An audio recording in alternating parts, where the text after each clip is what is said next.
આપ્યો છે. વ્યક્તિને આ 4 કાર્ય મહત્વના છે. એ શ્લોક તમને સંભળાવું. પેલા કહ્યું કે શતમ વિહાય ભોક્તવ્યમ, 100 કામ પડતા મૂકી અને ભોજન કરી લેવું જોઈએ. સહસ્ત્રમ સ્નાનમ આચરેત, એટલે 1000 કામ પડતા મૂકી નાઈ લેવું જોઈએ, સ્નાન કરી લેવું જોઈએ. આપણને ઘણી વાર એમ થાય ને ઠંડી છે આજે હવે બંધ રાખી દઈએ. આપણે ઓલી દેશી ભાષામાં કહીએ ને આ ટીકડી લઈ લઈએ. તો શરીર આપણને સાથ ના આપે તો ઈ કરાય, તો હાથ પગ મોઢું કરી લેવાય અથવા કોગળા કરી લેવાય 4, તો એ સ્નાન કર્યા બરોબર થઈ જાય. 4 કોગળા કરી લ્યો ને. પણ એવી અવસ્થા હોય ત્યારે, માનો કે આપણે અહીંથી 3 દિવસ માટે ટ્રેનમાં તમે જાઓ છો તો એમાં સ્નાન અશક્ય છે, તો તમે એમાં 4 કોગળા કરી લ્યો તો એમાં હાલે. આપણી ઘેરે બધી સુવિધા હોય ને પછી કોગળા કરી લઈએ ના હાલે. એટલે સહસ્ત્રમ સ્નાનમ આચરે, 100 કામ પડતા મૂકીને તમારે સ્નાન કરવું.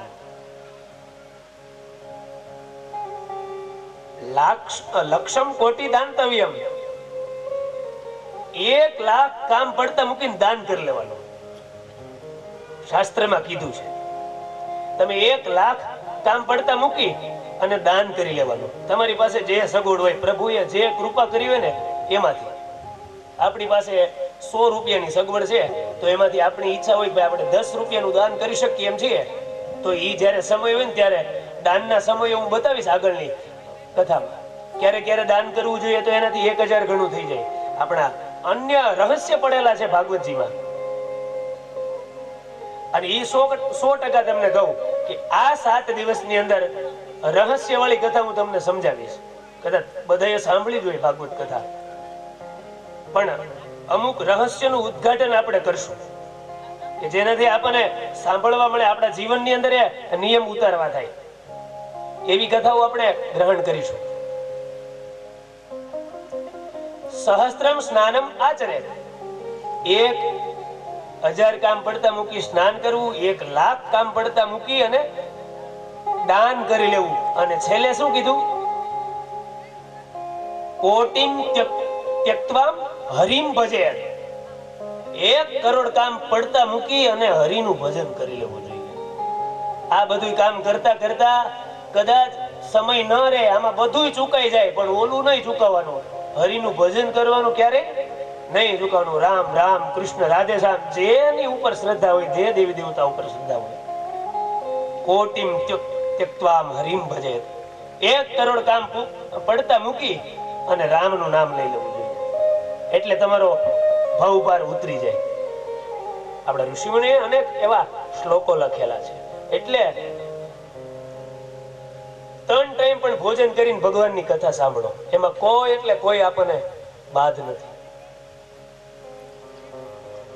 પછી સાથે સાથે શું કરવું કથા સાંભળતા?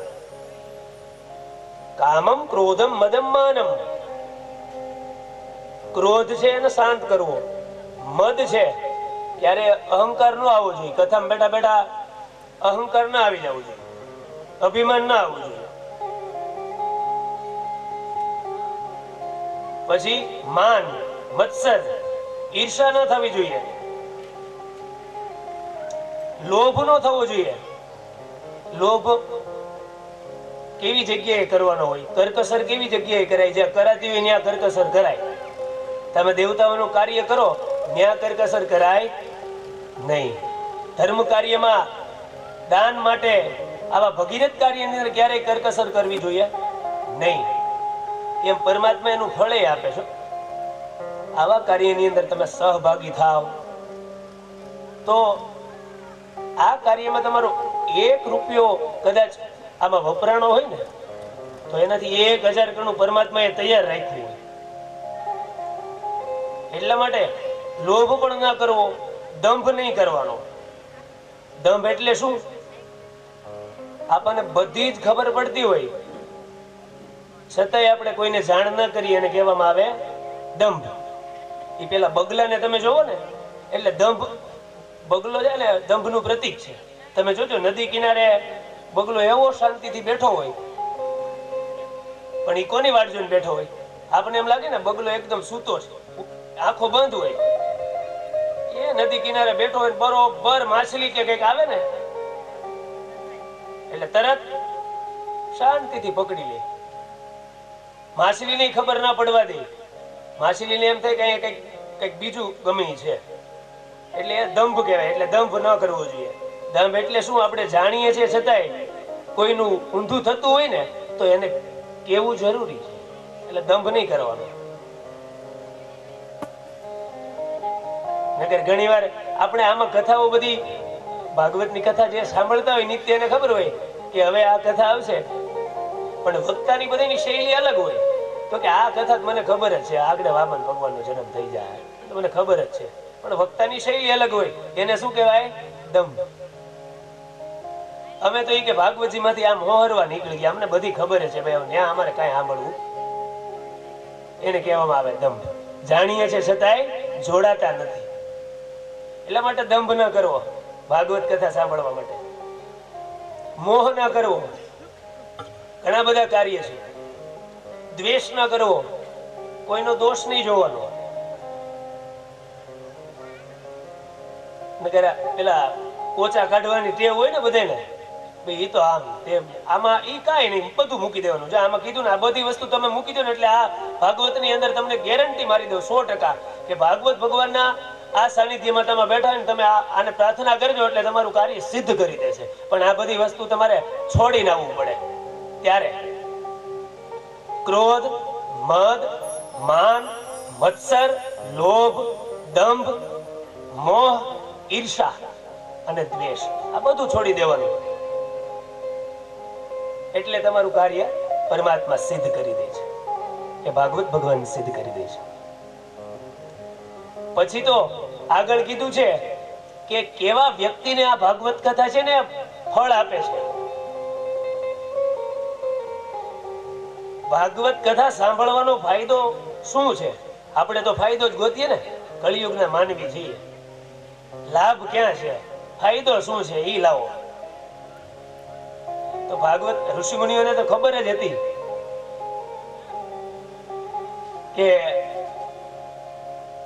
આના ફાયદા શું છે ભાગવતજી સાંભળવાના.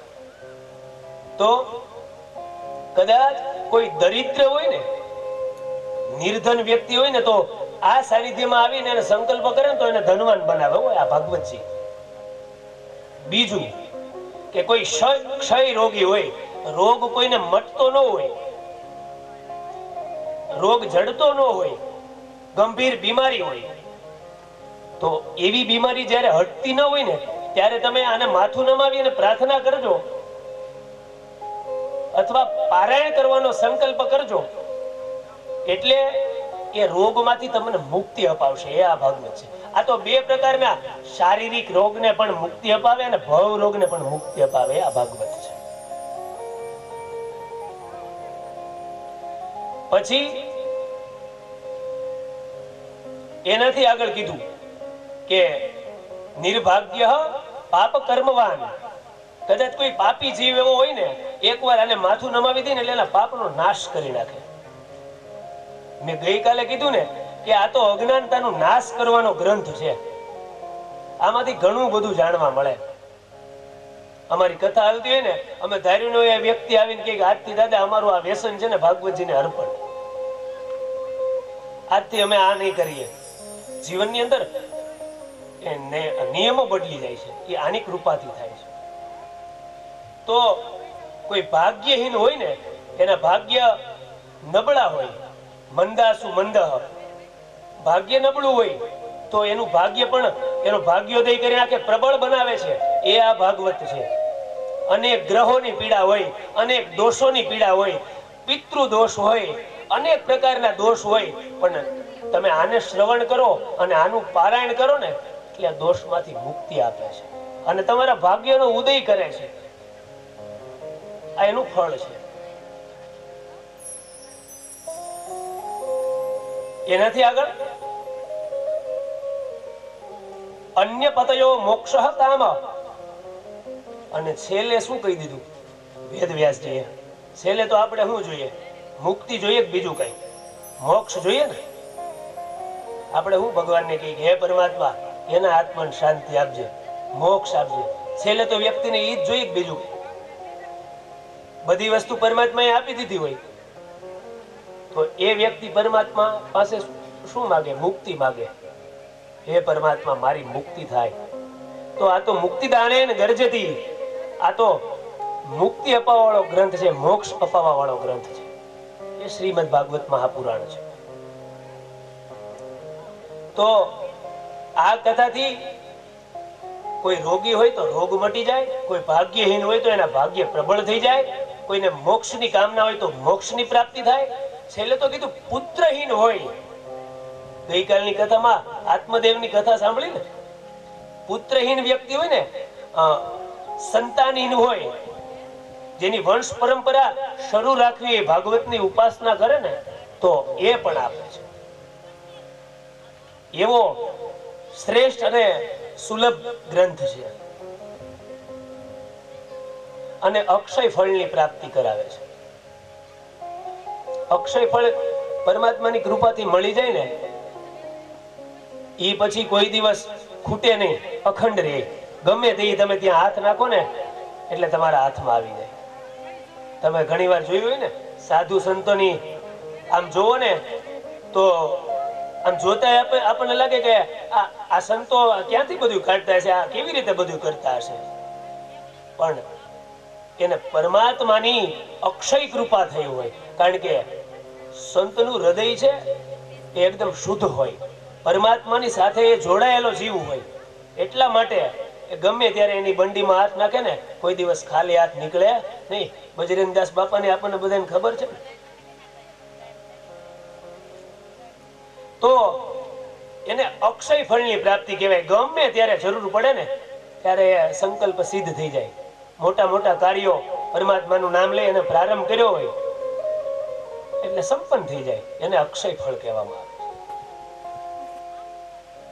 તો એવી પ્રાપ્તિ થાય છે. સાથે સાથે ભાગવત કથા શ્રવણ કરવા પડે. આત્માને અને મનની શાંતિ માટે પરમાત્માનું હરિનામ સંકીર્તન પણ કરવું જોઈએ. આપણને એમ થાય કે અત્યારે વક્તાઓ સંગીતકારો સાથે રાખે. પહેલાના સમયમાં કથાઓ થતી તો સંગીત ઓછું હતું ખરા, પણ ઓછું હતું, એટલું બધું ન હતું. અત્યારે તમે ઘણી વાર બધી તમે કથા સાંભળો તો સારા સારસ્વતો સંગીતકારો સાથે હોય. તો ભાગવતજીમાં એનું પણ વર્ણન છે કે એવમ નગાહી યજ્ઞેસ્મિન સમાપ્તે શ્રોતુભિસ્તદા પુસ્તકસ્યશ્ચ વક્તશ્ચ પૂજા કાર્યેતિ ભક્તિતઃ. એ ભક્તિને પ્રાપ્ત કરવા માટે, પરમાત્માની સાથે લીન થવા માટે સાથે સાથે સંગીતમય આપણે પરમાત્માની ધૂન આવે, ક્યારેક ચોપાઈ આવે, ભજન આવે, કોઈ એવી રચના આવે, સારી કવિતા આવે, સાથે સાથે આપણે સંગીતનો સહારો લઈએ છીએ. તો આની અંદર કીધું છે કે કર્તવ્યમ કીર્તનમ તતઃ. એ કીર્તન કરવા માટે આ બધા સંગીતના જે બધા સાધનો છે ને એની જરૂર પડે. અને આગળની કથામાં છે કોણે કોણે કેવું સંગીતમાં શું કર્યું છે. ભાગવતના જયારે આરંભ થયો ને ત્યારે આ સંગીતના બધા વાદ્ય છે ને એના એક એક દેવી દેવતાઓ છે. આ કોઈ સામાન્ય નથી. એની ઉપાસના કરવી પડે ત્યારે એ આપણને ફળીભૂત થાય.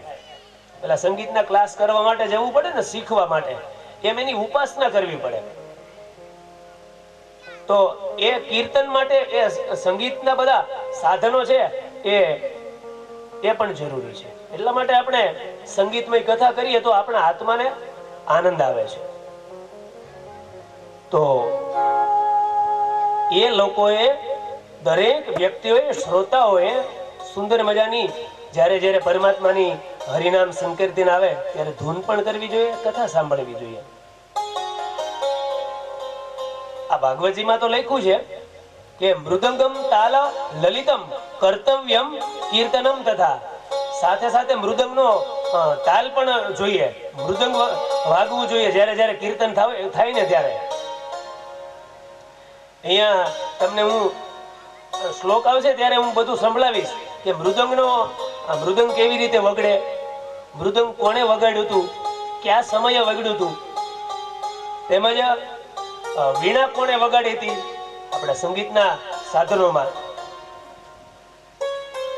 વેણુનાદ કોણે કર્યો હતો? ડમરું કોણે વગાડ્યું? પેલા આપણે મંજીરા કહીએ પખવાજ, એ કોણે વગાડ્યા? એનું બધું આમાં વર્ણન છે. આગળની કથામાં શ્લોકમાં એનું વર્ણન આવશે. તો હરિનામ સંકીર્તન કરવા માટે આ બધી જરૂર પડે છે. પછી દાન કરવા માટે તો કીધું છે કે ભાગવતજીની કથા માટે સિંહાસન બનાવવું જોઈએ, સુવર્ણ દાન કરવું જોઈએ. આમાં તો લખ્યું છે કે સોનાનું સુવર્ણનું સિંહાસન બનાવીને એના ઉપર ભાગવતજીને બિરાજિત કરવા જોઈએ. પણ શાસ્ત્રનું પાછું બીજું વચન છે, અમે અમારા યજમાનનું ધ્યાન રાખીએ. મેં કીધું ને કે યજમાનના કાર્યમાં સહભાગી થવો જોઈએ વક્તા. અમે અમારા યજમાનને કહીએ કે એક સોનાનું સિંહાસન બનાવવું પડશે, પછી એની ઉપર ભાગવતજીને આપણે પોથી પધરાવી પડશે, તો યજમાન ભાગવત કથા કરે, સોનાનું સિંહાસન બનાવે? તો પહેલાના સમયમાં બધું શક્ય હતું. આપણે રાજાશાહી સમય હતો ત્યારે અમારા બ્રાહ્મણો ઋષિમુનિઓ અમૃતાભિષેક કરે એટલે શું કહે રાજા કે દાદા અહીંથી તમારી દ્રષ્ટિ પડે ને એટલી જમીન ભૂમિ તમારી, સોના મોરા રૂપાનું દાન કરતા. આ બધું થતું ને પેલા, પણ ત્યારે હજી કળિયુગનો પ્રભાવ ઓછો હતો. અને હવે કળિયુગનો પ્રભાવ વધી ગયો અને સોનાનો ભાવ વધી ગયો ને, ત્યારે સસ્તાઈ હતી ને, ત્યારે બધું થઈ શકતું. એટલે આ સમયમાં બધું અશક્ય છે. પણ અમારા મનથી તો અમે એવું જ માનીએ છો ભાગવતજીને, અમે આ હૃદયરૂપી સુવર્ણના સોનાના સિંહાસન ઉપર બેસાડ્યા છે. આપણો ભાવ સાચો હોય ને એટલે ભગવાનને આવવું પડે એનો સ્વીકાર કરવા માટે. એટલે આ બધું મહત્વ છે. તો આ ભાગવત કથાનો જે આરંભ થયો, તો આ ભાગવત કથા કેવી છે? તો આવો એ સુંદર મજાનો એ શ્લોકને આપણે શ્રવણ કરીએ. અને સુખદેવજી મહારાજ એ સુંદર મજાના શ્લોકમાં કહે છે, નિગમ કલ્પતરોર ગલિતમ ફલમ શુકમુખાદમૃતમ પ્રવસંયુતમ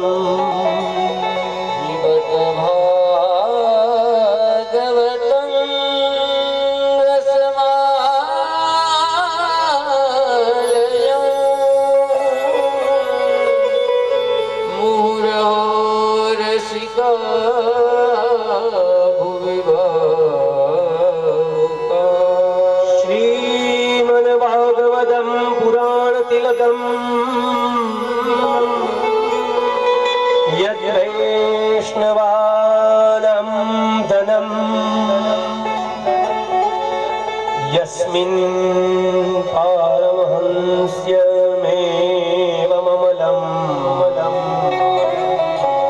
ज्ञानं परं गीयते यत्र ज्ञानविरागभक्तिसहितं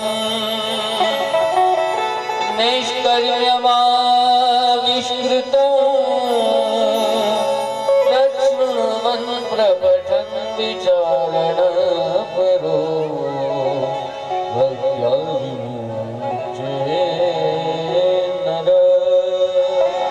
અહીંયા સુખદેવજી મહારાજ કહે છે, નિગમ કલ્પતરોર ગલિતમ ફલમ. આ ભાગવત કથા રૂપી આ ફળ એવું છે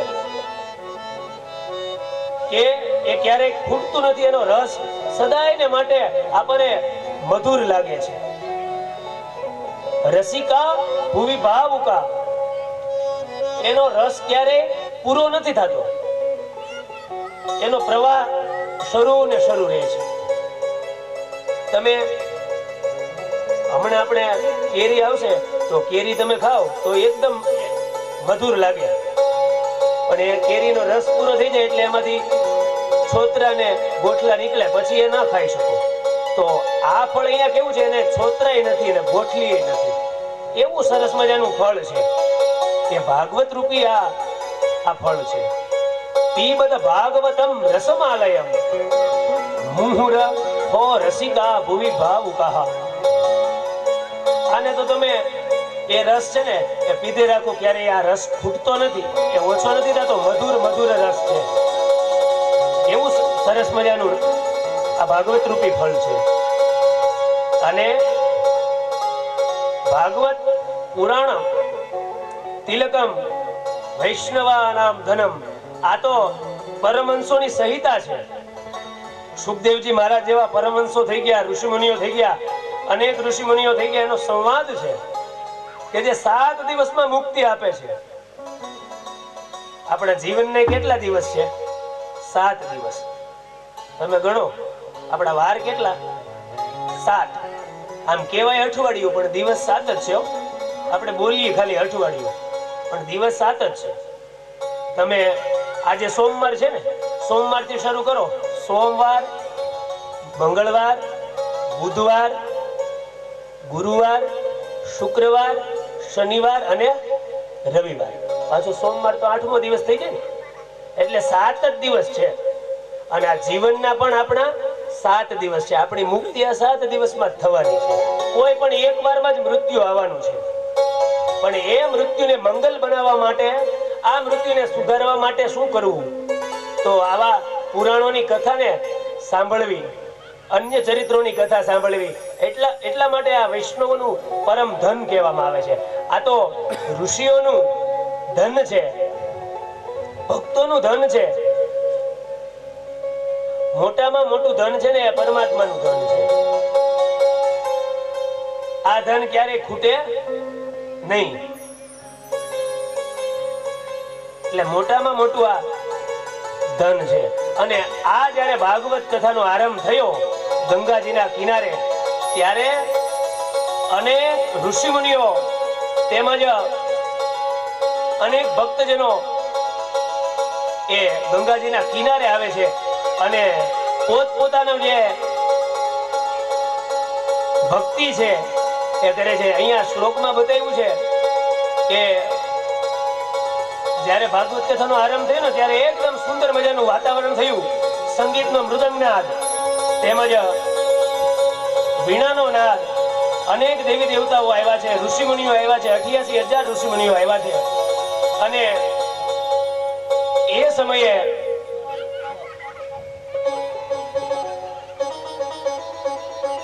કોણ કોણ આવ્યું છે એનું ભાગવતની અંદર સુંદર મજાના શ્લોકની અંદર વર્ણન કરવામાં આવ્યું છે. પ્રહલાદ સ્કલતાધારી તરલ ગતિયા. અહીંયા સુંદર મજાનો શ્લોક છે. આ કથામાં ભાગવતનો આરંભ થયો ત્યારે કોણે કોણે સંગીતની સેવા આપી, કોણે કોણે સાંભળવાની સેવા આપી, કેટલા કેટલા વ્યક્તિઓ આવ્યા એનું અહીંયા વર્ણન છે ભાગવતમાં. પ્રહલાદ સ્થાનધારી તરલ ગતિ દયા ઉદ્ધવ કાસ્યધારી વીણાધારી સુરર્ષીશ્વર કુશલ કલયા રાગ કરતા અર્જુનો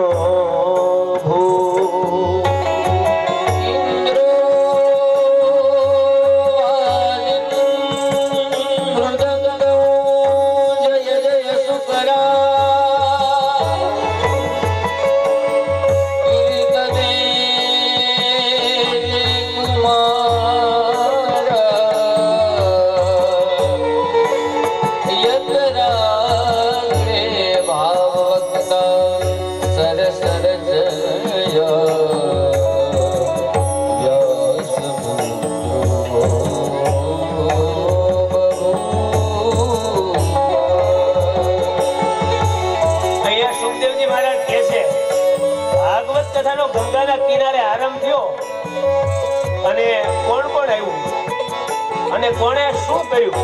કીધું કે પ્રહલાદ સ્થાનધારી. આપણે પેલી કથામાં તાલી પાડીએ ને એનું વર્ણન છે. પ્રહલાદ સ્થાનધારી. પ્રહલાદ જેવી તાલી કોઈએ પાડી નથી. તાલી પાડવાનું મહત્વ છે. અમે વારંવાર કહીએ ને કે કીર્તન ધૂન આવે ત્યારે તમે તાલી પાડજો. તો એના ફાયદા છે એ પણ સમજાવી. તો ભાગવત કથાનો આરંભ થયો અને પ્રહલાદજીએ સુંદર મજાની બરોબર તાલમાં જ્યારે સમ પૂરો થાય સંગીતની ભાષામાં તેવી રીતે તાલી પાડતા હતા. ભાગવત કથાનો આરંભ થયો ત્યારે ત્યારબાદ ઉદ્ધવ કાશ્યધારી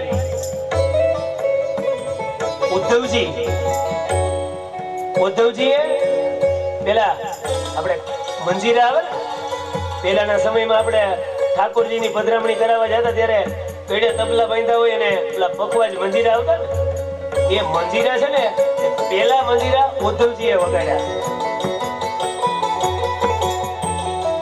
પ્રહલાદ છે એ તાલી પાડે છે, ઉદ્ધવજી મંજીરા વગાડે છે, પખવાજ વગાડે છે.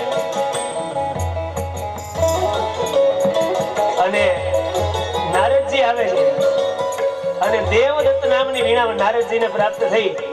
એ દેવદત્ત નામની વીણા છે એ નારદજી વીણા વગાડે છે. એવી સરસ મજાની નારદજી વીણા વગાડે કે આપણા એકદમ આપણા રૂવાડા છે ઊભા થઈ જાય. એવી સુંદર મજાની વીણા વગાડે. માં ભગવતી સરસ્વતીનું સાક્ષાત આવાહન કરે વીણાની અંદર. તો આવી સરસ મજાની વીણા નારદજી વગાડે છે.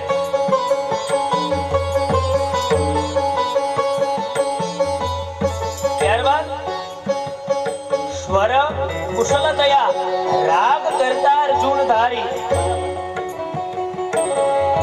રાગ કરતા અર્જુનો ભૂત. અહીંયા અર્જુનજી પણ આવ્યા છે. ભાગવત કથાનો આરંભ થયો ને અને અર્જુનજીનો ભગવાન કૃષ્ણના પરમ સખા હતા ને અર્જુન. એ અર્જુન પાસે એક શક્તિ બહુ સારી હતી. એ તમને કહું, ભાગવતજીમાં કીધું છે કે રાગ કરતા અર્જુનોદ્ભૂત. બધાયથી સંગીતમાં પારંગત હતા ને અર્જુન હતા. એની પાસે એટલું બધું સંગીતનું જ્ઞાન હતું. એવો બધો સુંદર મજાનો આલાપ કરે એટલે સ્વયં ભગવાનને તેની સામે આવવું પડે.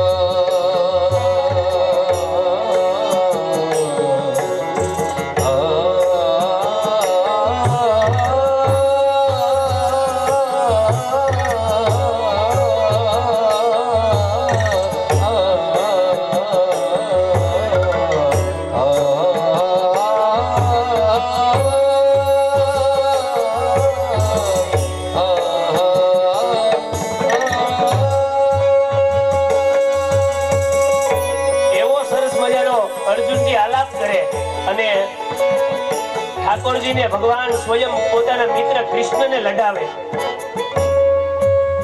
ત્યારબાદ આગળના શ્લોકની અંદર કહ્યું ઇન્દ્રો વાદિમ મૃદંગ.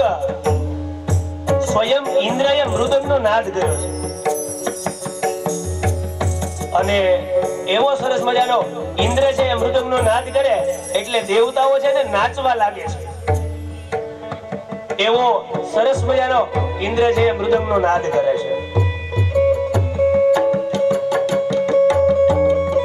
અને એ ઇન્દ્રએ જ્યારે મૃદંગનો નાદ કર્યો ને ત્યારે સનત કુમારો આવે છે અને સનત કુમારો કે જય જયકાર કરે છે. ઇન્દ્રો વાદી મૃદંગમ જય જય સુકરા કીર્તન મે કુમારા ભક્ત્યા સરસનયા વ્યાસપુત્રો બભૂવ. આવી સુંદર મજાની શ્રીમદ ભાગવત કથા ચાલે છે અને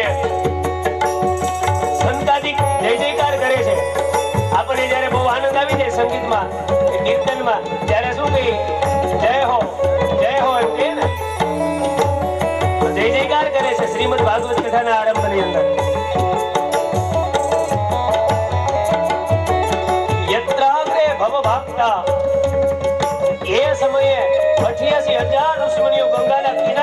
બધા જ ભેગા થયા અને સુખદેવજીનું એ સ્વાગત કર્યું છે. અને ત્યાંથી શ્રીમદ ભાગવત સપ્તાહ જ્ઞાન યજ્ઞનો એ આરંભ થયો અને ઋષિમુનિઓ ત્યાં બિરાજિત થયા છે. આવું સુંદર મજાનું શ્રીમદ ભાગવત કથાનું જ્ઞાન સત્રનો આરંભ થાય છે.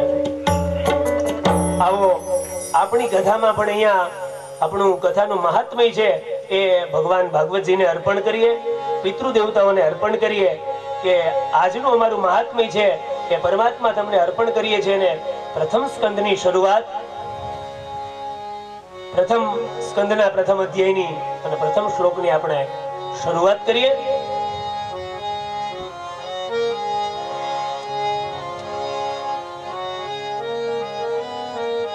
જન્માદ્યસ્ય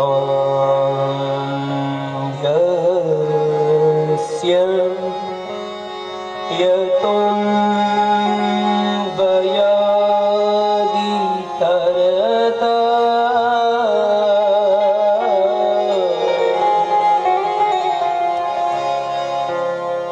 ચાર્થેષ્વભિજ્ઞ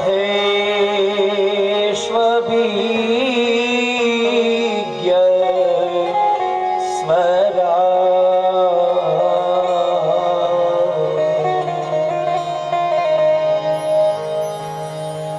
તેને બ્રહ્મ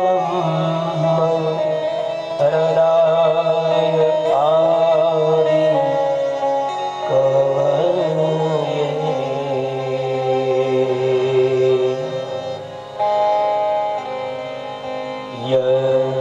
યંતિ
ભાગવતજીના પ્રથમ સ્કંદની શરૂઆત કરતા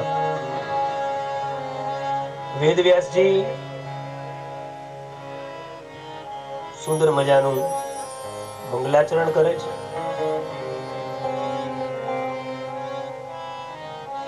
ગંગાના કિનારા ઉપર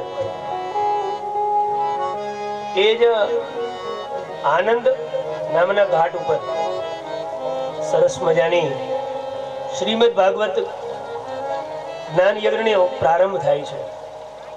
અને સુખદેવજી રાજા પરીક્ષિતને એ 7 દિવસની કથા સંભળાવે છે અને કહે છે કે હે રાજન, આ શ્રીમદ ભાગવત સપ્તાહ ને શ્રવણ કરવાથી 7 દિવસની અંદર જીવની મુક્તિ થઈ જાય છે. એવી હું તમને સુંદર મજાની કથા સંભળાવું છું, એ તમે સાંભળો. ગંગાના કિનારે આવી સુંદર મજાની ભાગવત કથાનો આરંભ થયો અને વેદવ્યાસજીએ મંગલાચરણ કર્યું છે. અને કથાનો આરંભ થયો છે. આ કથા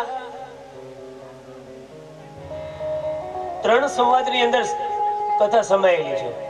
ભગવાન વેદવ્યાસજી બ્રહ્મા પાસેથી નારદજી પાસે આ કથા આવી. નારદજીએ વેદવ્યાસજીને કથા આપી અને વેદવ્યાસજીએ સુખદેવજીને આપી. સુખદેવજીએ પરીક્ષિત રાજાને શ્રવણ કરાવી, મૈત્રીજીએ વિદુરજીને કથા સંભળાવી. તો આવી સરસ મજાની આ 3 સંવાદમાં કથા ચાલે છે. અને વાળા પરિવારમાં પણ આજે ભાગવત કથાના પ્રથમ સ્કંદનો આરંભ થાય છે. અહીંયાથી કથાનો પ્રારંભ થાય છે. અત્યાર સુધી આપણે સાંભળ્યું ને ભાગવતજીનું મહાત્મ્ય હતું, કે ભાગવતજીનો પરિચય હતો, કે આ ગ્રંથની અંદર, આ પુરાણની અંદર કેવી કથાઓ છે, આ પુરાણનો અનુભવ શું છે. કોઈ વ્યક્તિનો પરિચય આપણને હોય એટલે વ્યક્તિનું આપણને બધું આખું ચરિત્ર પેલું સમજાઈ જાય. એવી રીતે મહાત્મયને શ્રવણ કર્યું અને હવે કથાનો આરંભ થાય છે. અહીંયાથી સુખદેવજી રાજા પરીક્ષિતને પ્રથમ શ્લોકનો સંવાદ કહે છે કે હે રાજન, તમે કથા સાંભળો કે આ પુરાણ છે એ કેવું છે. કે જન્માન્યસ્યેતોન્વયાદિતરતસ,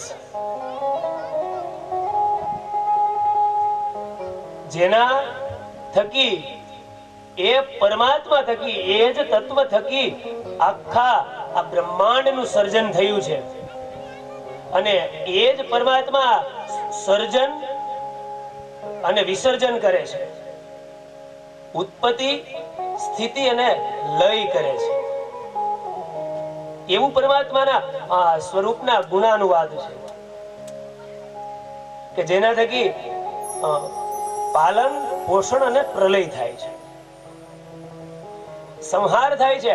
આ પૃથ્વીની અંદર પરમાત્મા ધારે ને એ સમયે નવા જીવને ઉત્પન્ન કરે, એની માયા વડે આ જગતનું આખું સર્જન કરે છે, પછી એનું પાલન પોષણ કરે છે.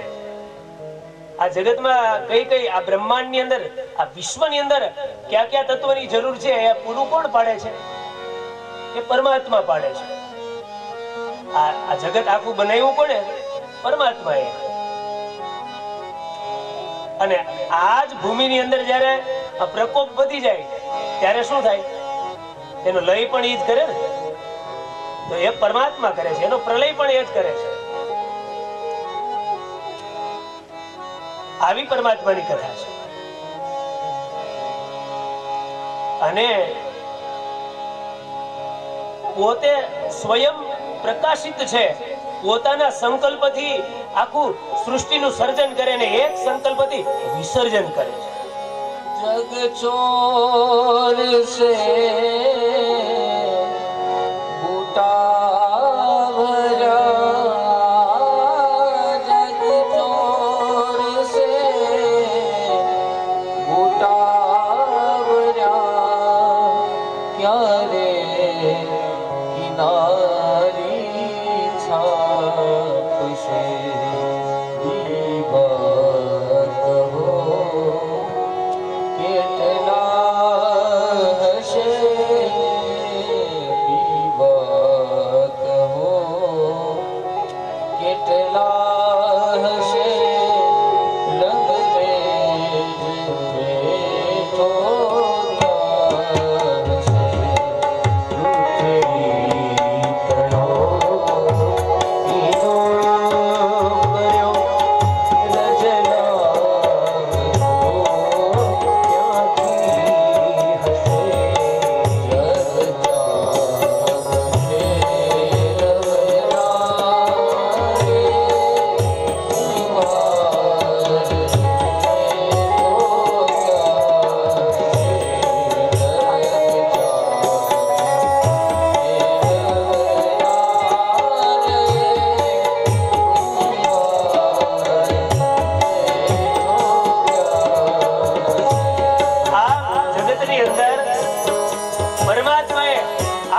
હશે બ્રહ્માંડની ઉત્પત્તિ કરી છે. તમે જોજો આ પૃથ્વીનો એકદમ આકાર જોજો ને, એટલે એકદમ ગોળ આકાર છે. પૃથ્વી તણો પિંડો કર્યો રજલાવ તો ક્યાં હાથી હશે. પરમાત્માને જ્યારે આ જગતની રચના કરવી છે ત્યારે આ માટી ક્યાંથી લઈ આવ્યો હશે પરમાત્મા? આ આટલી બધી રજ ક્યાંથી ભેગી કરી હશે? અને તેજો વારી મૃદામ યથા વિનિમયો. આ જગતનું બ્રહ્માંડનું સર્જન કરવા માટે, એક ગોળ દડો કરવા માટે, આ પૃથ્વીનો એકદમ ગોળ દડો કરવા માટે એક કુંભાર જ્યારે માટલું ઘડે ત્યારે એને પાણીની જરૂર પડે ને. તેજો વારી મૃદામ યથા વિનિમયો. એ જ આ બ્રહ્માંડના ગોળ દડાને ગોળ કરવા માટે એ રજ ક્યાંથી લાવતો હશે ને માટી ક્યાંથી લાવતો હશે ને. તેજો વારી મૃદામ યથા વિનિમયો. એટલું બધું જળ એને ક્યાંથી સર્જન કર્યું હશે? એટલું જળ ક્યાંથી લઈ આવતું હશે? કેટલા સમુદ્ર પરમાત્માએ બનાવ્યા છે. આ વિશ્વની અંદર, આ બ્રહ્માંડની અંદર 7 સમુદ્ર બનાવ્યા છે પરમાત્માએ. એમાંથી આપણને સમુદ્ર પ્રાપ્ત થયો છે. આપણે ક્યારેક દ્વારકા જઈએ ત્યારે સમુદ્ર નારાયણના દર્શન કરીએ ને. આપણે સોમનાથ જાઓ, ભાવનગર જાઓ, મુંબઈ જાઓ તો આખી દરિયાની કિનારી છે. તો એનો કિનારો પરમાત્માએ કેવો બનાવ્યો છે? તો એ પરમાત્માએ આવા 7 સમુદ્ર બનાવ્યા છે. આ બ્રહ્માંડનું આખું સર્જન કર્યું છે. એના માટે આ જળ ક્યાંથી પરમાત્મા લઈ આવ્યો છે? એટલા માટે પૃથ્વી તણો પિંડો કર્યો રજલાવ તું ક્યાંથી હશે? જગ ચાપ ફેરવનાર એક કુંભાર ક્યાં બેઠો હશે? તમે જોજો, આ પૃથ્વી છે ને એકદમ સ્થિર નથી. આ પૃથ્વીને આખા બ્રહ્માંડની અંદર એકદમ સૂર્યનારાયણ પરમાત્મા 27 નક્ષત્ર આપણું તારામંડળ આખું એને પરિક્રમા કરે છે, ફરે છે. પૃથ્વી ફરતી હોય ને તમે જોજો, પેલામાં યંત્રના સાધનથી તમે જો એટલે પૃથ્વી ફરતું હોય ને એવું દેખાય. એ કોણ ફેરવે છે? આ જગ ચાક ફેરવનાર કુંભાર ક્યાં બેઠો હશે?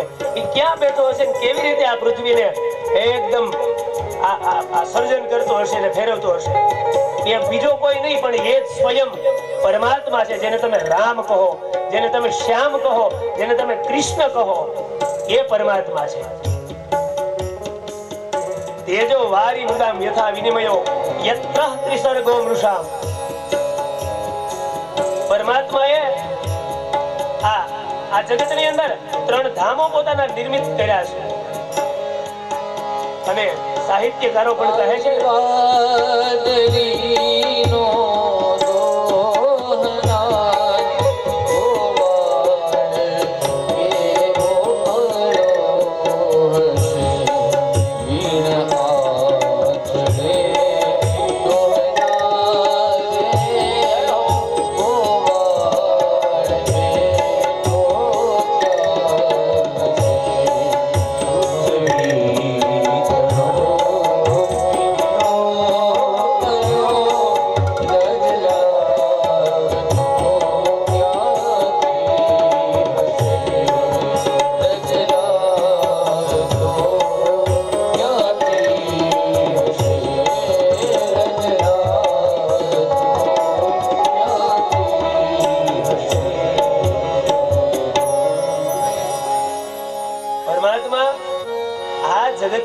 શું કાર્ય કરે છે ને એ સુખદેવજી મહારાજ કહે છે. પરમાત્માનું કાર્ય કેવું છે? પરમાત્માએ શું બનાવ્યું છે આ જગત માટે? આ વિશ્વની અંદર પરમાત્માના એવા કયા 3 ધામ છે કે જેના દર્શન માત્રથી પાપનો ક્ષય થઈ જાય છે અને સ્વયં પરમાત્માએ પ્રગટ કરેલા છે.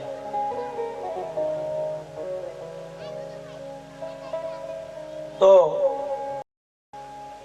યત્ર ત્રિસર્ગો મૃષા, આ સ્વર્ગની સમાન 3 પરમાત્માએ ધામ છે ને એને પ્રગટ કર્યા છે. એ કયા 3 ધામ છે? તો યત્ર ત્રિસર્ગો મૃષા, પેલું ધામ પરમાત્માનું પ્રગટ થયેલું છે. નગર વસાવવા માટે, બનાવવા માટે એનું નિર્માણ કરવું પડે.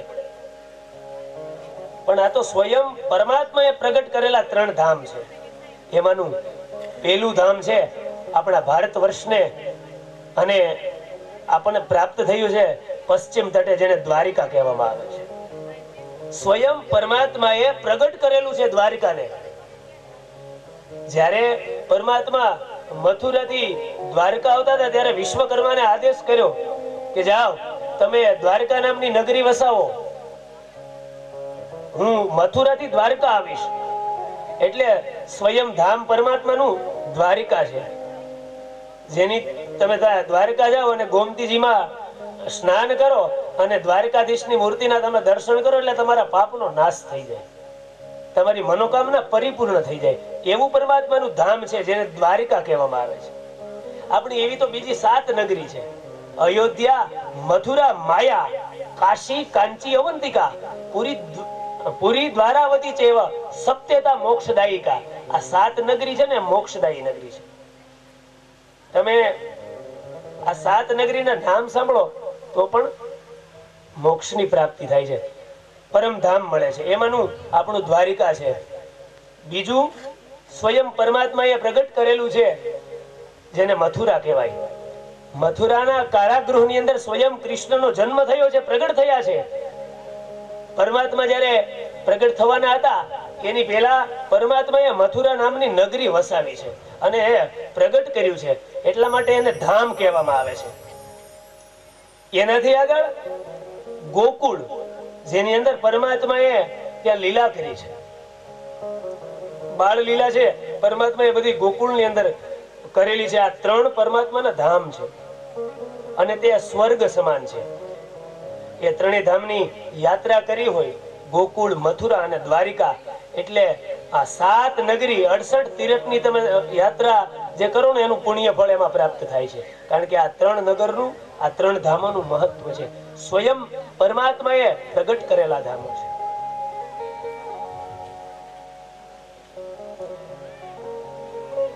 તો એવું પરમાત્માએ પ્રગટ કરેલું આ ત્રિસર્ગ છે. તેમજ આદિ બ્રહ્મા, આદિ કવિ બ્રહ્મા, કે જેનાથી આ વેદની પરંપરા, ભાગવતની પરંપરા આવી છે. આદિ નારાયણ થી ભગવાન નારાયણ, નારાયણ થી પરમાત્મા બ્રહ્મા ઉત્પન્ન થયા અને બ્રહ્માને આજ્ઞા કરી કે તમે શાસ્ત્રની ઉત્પત્તિ કરો. તો બ્રહ્માએ 4 વેદો, 18 પુરાણો અને 6 શાસ્ત્રો, 100 ઉપનિષદો, આપણી 6 નીતિઓ છે, શતકો છે, આ બધા શાસ્ત્રની ઉત્પત્તિ બ્રહ્માજીએ કરી છે. બ્રહ્માના પોતાના મુખમાંથી શાસ્ત્ર પ્રગટ થયા છે. તો એ આદિ કવિ છે. આવા આપણે રહસ્યવાળી કથા સાંભળીએ છીએ, આવા 18 પુરાણો છે. એ 18 પુરાણ છે ને સ્વયં બ્રહ્માએ, એ આદિ કવિ છે એટલે ગાયેલા છે. એમાંનું શ્રેષ્ઠ ગાયેલું જે ગીત છે ને, જેને એ ભાગવત કહેવામાં આવે છે. પરમાત્માને ખૂબ પ્રિય છે, ભગવાનને ખૂબ પ્રિય છે, એ આ ભાગવત છે. અને પરમાત્માની માયા કેવી છે એને આપણે જોઈએ ને તો આપણી નરી આંખે જોઈ શકો આ કળિયુગમાં. નકર બધાય કહે ને કે માયા છે આપણને દેખાય નહીં, પણ એક પ્રેક્ટિકલી સ્વરૂપે આપણે નરી આંખે જોવું હોય ને તો તમે ટ્રાય કરજો. બરોબર મધ્યાહન સમય એટલે કે 12, 12:30 વાગે ને ત્યારે તમે રોડ ઉપર ઉભા રહેજો. પછી રોડ ઉપરથી આગળ તમે 1/2 કિલોમીટર તમે આગળ જોવો ને એટલે એ રોડ ઉપર, એ રોડમાંથી વરાળ નીકળતી હોય ને અને એમાંથી પાણી હાલ્યું જતું એવું આપણને એ દ્રશ્ય જોવા મળે. એ તમે એને સ્પર્શી શકો નહીં. તમે ત્યાં જાવ તો ત્યાંથી પાછું 1 કિલોમીટર દૂર આગળ દેખાય, જેને કહેવાય મૃગજળ. એ પરમાત્માની માયા છે. એને તમે પકડી ન શકો, એ જોઈ શકો, એ જ પરમાત્માની માયા છે. તમે અહીંયા બેઠા છો ખેતરમાં, એ દ્રશ્ય અહીંયાથી નહીં આપણને જોવા મળે. બરોબર તડકો તપી જાય અને આ ખેતર ખેડેલું છે, અહીંયા તમે બરોબર 1-1.5 વાગે જોવો એટલે એમાં મૃગજળ છે ને આગેથી દેખાય, જેને કહેવાય મૃગજળ. એને તમે પકડવા જાવ ને તો એ હાથમાં ના આવે. એ જ પરમાત્માની માયા છે. એ તમને સ્પર્શી જાય પણ તમે એને સ્પર્શ ન કરો, એવી આ પરમાત્માની માયા છે. અને એ માયા જ્યારે એ જીવને સ્પર્શે, આ દેહને જ્યારે સ્પર્શ કરે ને ત્યારે એ વ્યક્તિ એમાં ફસાઈ જાય અને એ માયામાંથી કોઈ છૂટી શકે નહીં. એટલા માટે પરમાત્માની માયા છે એ અલૌકિક માયા છે, જેને આપણે જોઈ શકીએ પણ અડી ન શકીએ. એ જ પરમાત્માની માયા છે. પછી વિશેષ કે ત્રિગુણ છે, એનામાં 3 ગુણ છે. એ સમજાવ્યા ને? પરમાત્મામાં 3 ગુણ છે. કોઈ પણ ભક્તો એના માટે તો એનું કલ્યાણ જ કરે. કોઈનું ખરાબ ક્યારેય પરમાત્મા કરતા નથી. દુઃખ પરમાત્મા નથી આપતા, પોતાના કર્મોથી એને દુઃખ મળે છે. અને આ સૃષ્ટિની અંદર 3 ગુણો પરમાત્માને, સત્વ, રજ અને તમ. સત્વ ગુણ એટલે સાત્વિકતા, જીવનના વિચારધારા જેની સાત્વિક છે એ પરમાત્માનો ગુણ છે. પરમાત્મા પાસે સત્વ ગુણ છે. એ ક્યારેય કોઈનું અહિત કરતા નથી. સત્યમ પરમ ધીમહિ. એટલા માટે પરમાત્માનું સ્વરૂપ છે એ સત્ય છે. સત્ય કોને કહેવાય? ક્યારેય એમાં એક્સપાયરી ડેટ ના આવે, એની તારીખ પૂરી ન થઈ જાય, હરોજની માટે અખંડ રહે, એને કહેવામાં આવે સત્ય. અને સ્વરાટ છે.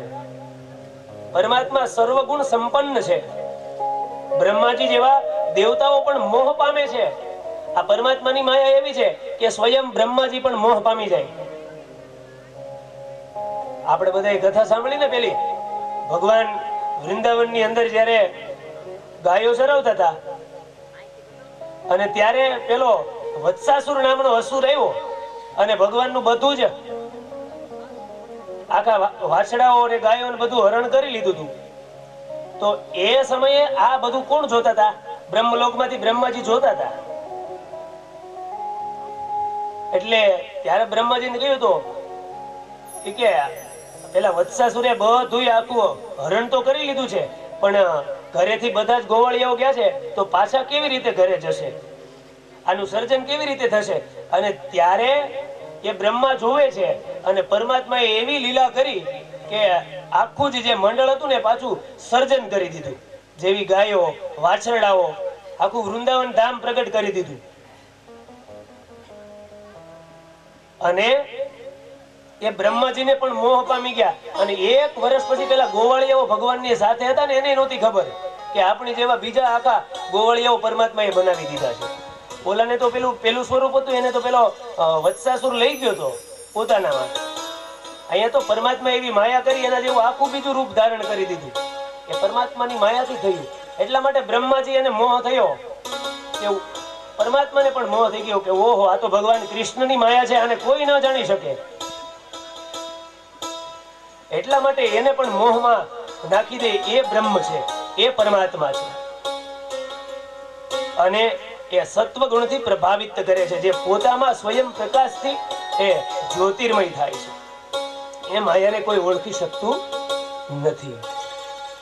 તેના કાર્યને પણ કોઈ ઓળખી શકતું નથી ને પરિપૂર્ણ કાર્ય છે. એક સ્વયં પરમાત્માને તમે પરિપૂર્ણ પુરુષ કહી શકો, બાકી કોઈ પરિપૂર્ણ પુરુષ છે નહીં. સ્વયં વિષ્ણુ જ પરિપૂર્ણ છે, એની પાસે સર્વગુણ સંપન્ન છે. એટલા માટે એને પૂર્ણ પુરુષોત્તમ કહેવામાં આવે છે. તો એવી પરમાત્માની માયા છે અને એ સત્ય સ્વરૂપ માયા છે. દેવતાઓને પણ જ્યારે સ્તુતિ કરવી ને, ત્યારે સત્ય સ્વરૂપની સ્તુતિ કરી છે. ભાગવતજીમાં અમારા 10મા સ્કંધની અંદર શ્લોક છે કે પરમાત્માને 9 વખત સત્યથી એમની સ્તુતિ કરી છે. સત્યમ પરમ ધીમહિ. તો આ શ્લોકમાં એમ ના લખે સુખદેવજી કે કૃષ્ણમ પરમ ધીમહિ, વિષ્ણુ પરમ ધીમહિ, દેવીમ પરમ ધીમહિ. અહીંયા તો સત્યના જ ગુણગાન ગાયા છે, કારણ કે સત્ય કોણ છે? એ સ્વયં પરમાત્મા છે, જેનામાં સર્વ ગુણ છે. એને સત્ય કહેવાય છે. એટલા માટે સત્યમ પરમ ધીમહિ, સત્યમ પરમ ધીમહિ. હે પરમાત્મા, અમે તમારા સત્ય સ્વરૂપને બધા જ વંદન કરીએ છીએ.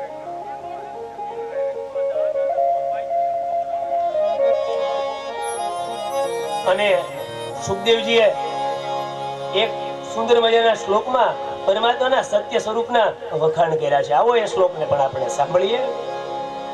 સત્યમ વ્રતમ સત્ય પરમ ત્રિસત્ય સત્યસ્ય જોનિ નિહિતમ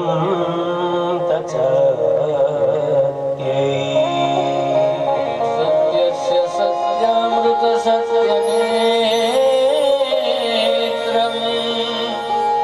સત્યાત્મકં ત્વાં શરણં પ્રપન્ના સત્યાત્મકં ત્વાં શરણં પ્રપન્ના.